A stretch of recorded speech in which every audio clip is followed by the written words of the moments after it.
शिव पुराण श्री रुद्र संहिता प्रथम खंड अध्याय 16वां सृष्टि की उत्पत्ति।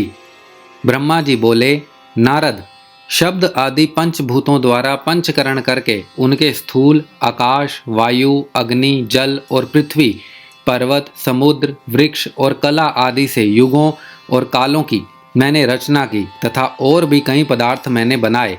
उत्पत्ति और विनाश वाले पदार्थों का भी मैंने निर्माण किया है, परंतु जब इनसे भी मुझे संतोष नहीं हुआ तो मैंने माँ अम्बा सहित भगवान शिव का ध्यान करके सृष्टि के अन्य पदार्थों की रचना की और अपने नेत्रों से मारीच को, हृदय से भृंगु को, सिर से अंगिरा को, कान से मुनि श्रेष्ठ पुलह को, उदान से पुलत्स्य को, समान से वशिष्ठ को, अपान से क्रतु को, दोनों कानों से अत्रि को, प्राण से दक्ष को और गोद से तुम को, छाया से कर्दम मुनि को उत्पन्न किया। सब साधनाओं का साधन धर्म को भी मैंने अपने संकल्प से प्रकट किया। मुनि श्रेष्ठ, इस तरह साधकों की रचना करके महादेव जी की कृपा से मैंने अपने को कृतार्थ माना। मेरे संकल्प से उत्पन्न धर्म मेरी आज्ञा से मानव का रूप धारण कर साधन में लग गए। इसके उपरांत मैंने अपने शरीर के विभिन्न अंगों से देवता व असुरों के रूप में अनेकों पुत्रों की रचना करके उन्हें विभिन्न शरीर प्रदान किए। तत्पश्चात भगवान शिव की प्रेरणा से मैं अपने शरीर को दो भागों में विभक्त कर दो रूपों वाला हो गया। मैं आधे शरीर से पुरुष व आधे से नारी हो गया। पुरुष स्वयंभू मनु नाम से प्रसिद्ध हुए एवं उच्च कोटि के साधक कहलाए। नारी रूप से शतरूपा नाम वाली योगिनी एवं परम तपस्विनी स्त्री उत्पन्न हुई। मनु ने वैवाहिक विधि से अत्यंत सुंदरी शतरूपा का पाणी ग्रहण किया और मैथुन द्वारा सृष्टि को उत्पन्न करने लगे। उन्होंने शतरूपा से प्रियव्रत और उतानपाद नामक दो पुत्र तथा आकुति, देवहूति और प्रसूति नामक तीन पुत्रियां प्राप्त की। आकुति का रुचि मुनि से, देवहूति का कर्दम मुनि से तथा प्रसूति का दक्ष प्रजापति के साथ विवाह कर दिया गया। इनकी संतानों से पूरा जगत चराचर हो गया।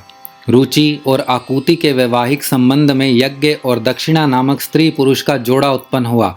यज्ञ की दक्षिणा से 12 पुत्र हुए। मुने, कर्दम और देवहूति के संबंध से बहुत सी पुत्रियां पैदा हुई। दक्ष और प्रसूति से 24 कन्याएं हुई। दक्ष ने 13 कन्याओं का विवाह धर्म से कर दिया। ये 13 कन्याएं श्रद्धा, लक्ष्मी, धृति, तुष्टि, पुष्टि, मेघा, क्रिया, बुद्धि, लज्जा, वसु, शांति, सिद्धि और कीर्ति हैं। अन्य 11 कन्याओं ख्याति, सती, संभूति, स्मृति, प्रीति, क्षमा, सन्नति, अन्नसूया, ऊर्जा, स्वाहा और स्वदा का विवाह भृंगु, शिव, मारीचि, अंगिरा, पुलत्स्य, पुलय, क्रतु, अत्रि, वशिष्ठ, अग्नि और पितर नामक मुनियों से संपन्न हुआ। इनकी संतानों से पूरा त्रिलोक भर गया। अंबिकापति महादेव जी की आज्ञा से बहुत से प्राणी श्रेष्ठ मुनियों के रूप में उत्पन्न हुए। कल्प भेद से दक्ष की 60 कन्याएं हुई। उनमें से 10 कन्याओं का विवाह धर्म से, 27 का चंद्रमा से, 13 कन्याओं का विवाह कश्यप ऋषि से संपन्न हुआ। नारद, उन्होंने 4 कन्याएं अरिष्ट नेमि को ब्याह दी। भृंगु, अंगिरा और कुशाश्व से 2-2 कन्याओं का विवाह कर दिया। कश्यप ऋषि की संतानों से संपूर्ण त्रिलोक आलोकित है। देवता, ऋषि, दैत्य, वृक्ष, पक्षी, पर्वत तथा लताएं आदि कश्यप पत्नियों से पैदा हुए हैं। इस तरह भगवान शंकर की आज्ञा से ब्रह्मा जी ने पूरी सृष्टि की रचना की। सर्वव्यापी शिवजी द्वारा तपस्या के लिए प्रकट देवी, जिन्हें रुद्रदेव ने त्रिशूल के अग्रभाग पर रखकर उनकी रक्षा की, वे सती देवी ही दक्ष से प्रकट हुई थी। उन्होंने भक्तों का उद्धार करने के लिए अनेक लीलाएं की। इस प्रकार देवी शिवा ही सती के रूप में भगवान शंकर की अर्धांगिनी बनी। परंतु अपने पिता के यज्ञ में अपने पति का अपमान देखकर उन्होंने अपने शरीर को यज्ञ की अग्नि में भस्म कर दिया। देवताओं की प्रार्थना पर ही वे माँ सती पार्वती के रूप में प्रकट हुई और कठिन तपस्या करके उन्होंने पुनः भगवान भोलेनाथ को प्राप्त कर लिया।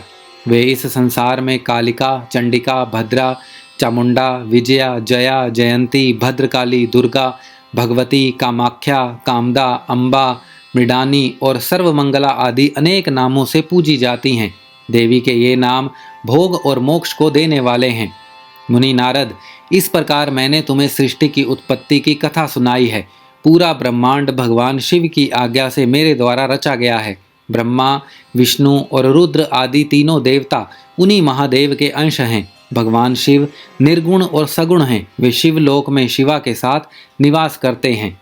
श्री रुद्र संहिता प्रथम खंड अध्याय 16वां समाप्त।